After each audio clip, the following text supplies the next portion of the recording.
Welcome back, everybody, to Paddling Pool 225. We've got Potager versus Please Sub for Us coming up.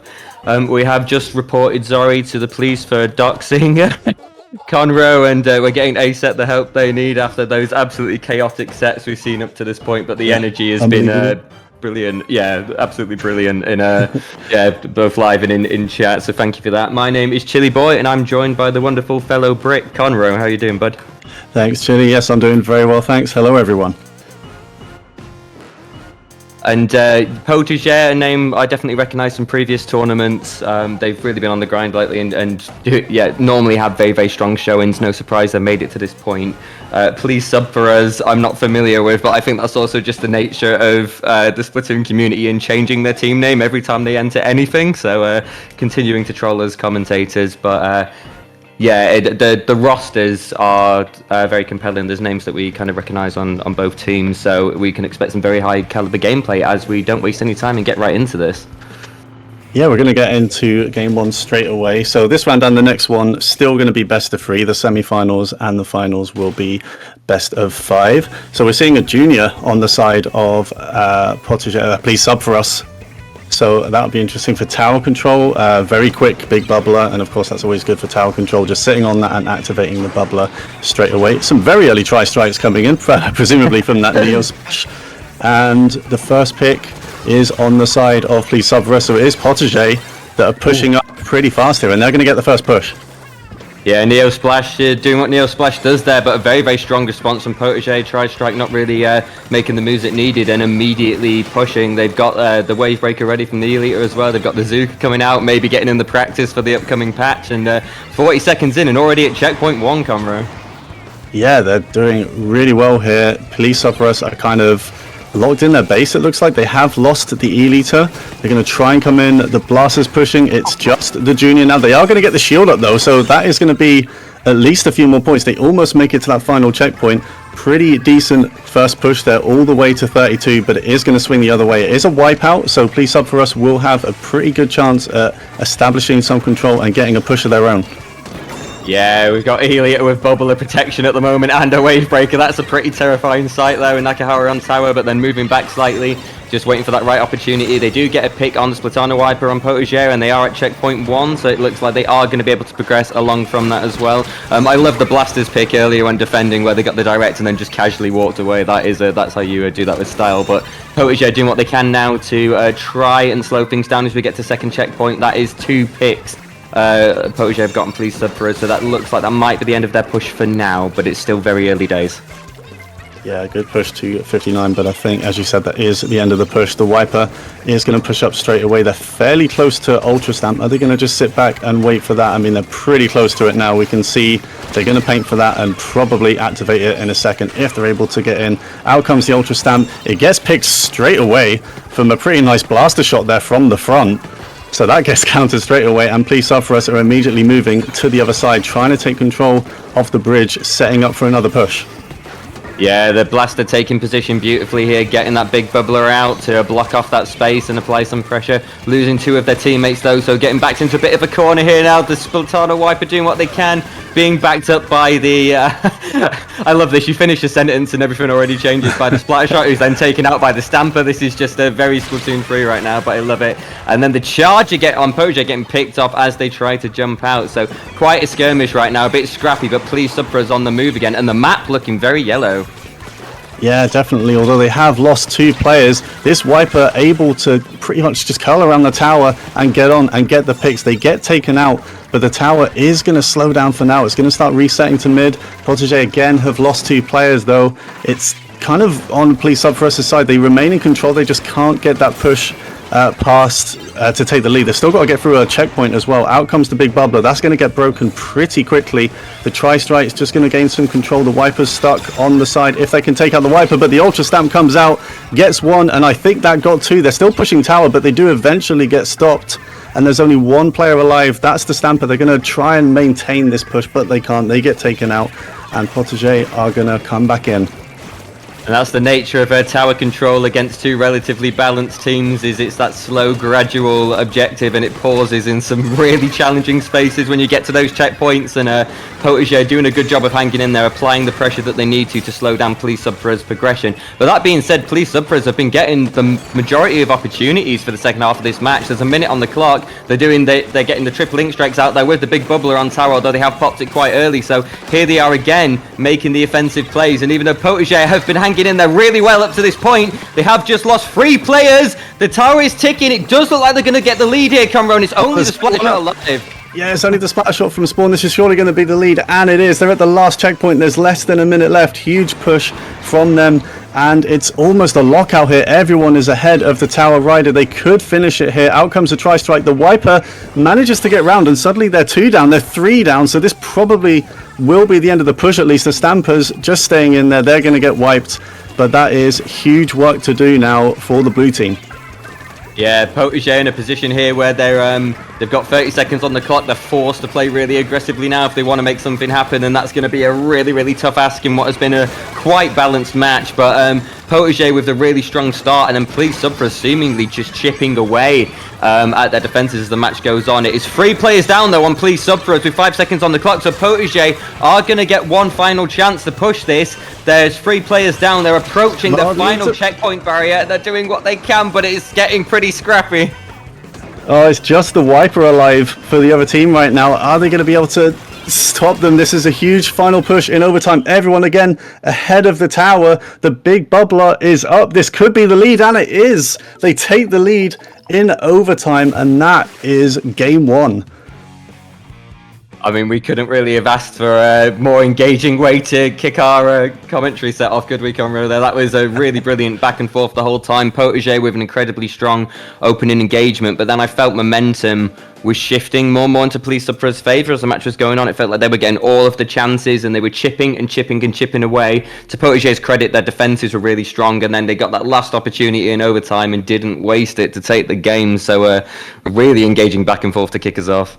Yeah, definitely. I will say, I think that was Police Sub for us that won that. Apologies, everyone. I think the colours on the stream were the wrong way around for that one. But yeah, Police Sub for us took game 1. Snipes is the one I'm watching because I know they're on Police Sub for us, and I know Snipes very well. So I believe that's 1-0 to them here, going into game 2, which will be Splat Zone's Flounder. Yeah, as you can see, it is still best of 3, and it will be for this round and the next one. And Flounder Heights, well, speaking of Snipes, I'm sure Snipes will like this one as a backline.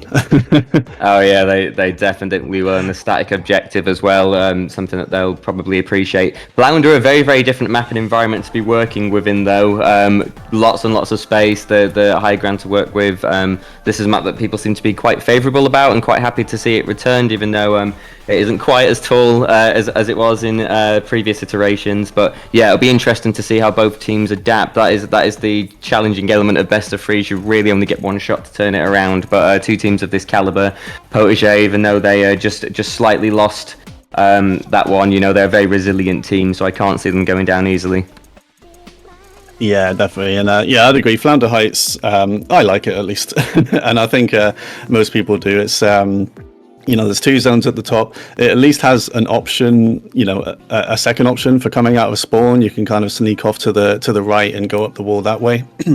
It's just nice that there are more kind of options coming out of spawn. It can be quite you can get locked out still, because of course the zones are pretty much the highest point on the map, you know, and it can tend to be an advantage when you're looking down on the other players.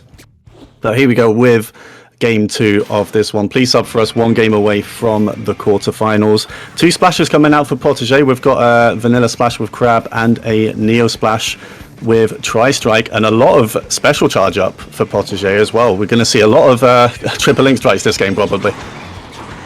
and as you say, that triple link strikes right on cue, doing what they can to take the zone, but being denied by a very well placed, obnoxious big bubbler in the center of both the zones right there. As you pointed out as well, Snipes keeping to the back line, but focusing on the ball point for more movability in the inkjet, which I think is a really, really solid choice here. So it's been quite a scrappy start over the first half a minute, but it does look like Potager are going to get a cap, but not really make much progress off it.